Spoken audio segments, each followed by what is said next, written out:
పిల్లవాడు ఏమీ తోచని పరిస్థితుల్లో నది ప్రవాహానికి కొట్టుకుపోతూ వెళ్తూ ఉంటాడు. పిల్లవాడు నదిలో కొట్టుకుపోతూ ఉండగా ఓ దొంగల ముఠాకు దొరుకుతాడు.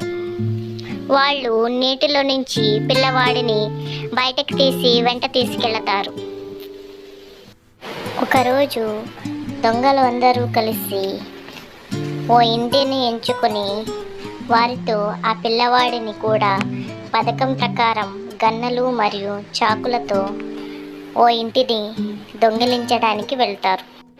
అర్ధరాత్రి ఓ లాంతర్తో దొంగలు ఇంటిలోనికి ప్రవేశిస్తారు.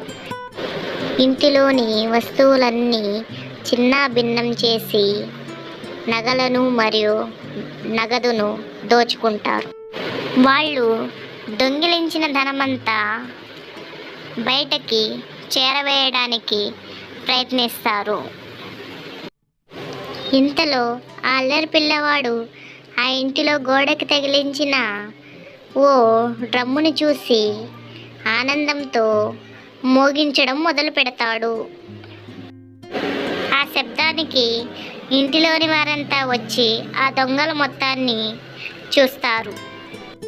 ఆ శబ్దానికి ఊరిలోని వారంతా వచ్చి ఆ దొంగల మొత్తాన్ని పట్టుకొని చితక్కొడతారు. దొంగలు దొంగిలించిన సొమ్ము మొత్తం వదిలిపెట్టి అక్కడ నుంచి పారిపోతారు. వాళ్ళ స్థావరానికి వెళ్ళిన తరువాత ఆ పిల్లవాడు చేసిన పనికి అందరూ కోప్పడి పిల్లవాడిని నదిలో కాళ్ళు చేతులు కట్టివేసి నదిలో పారవేస్తారు.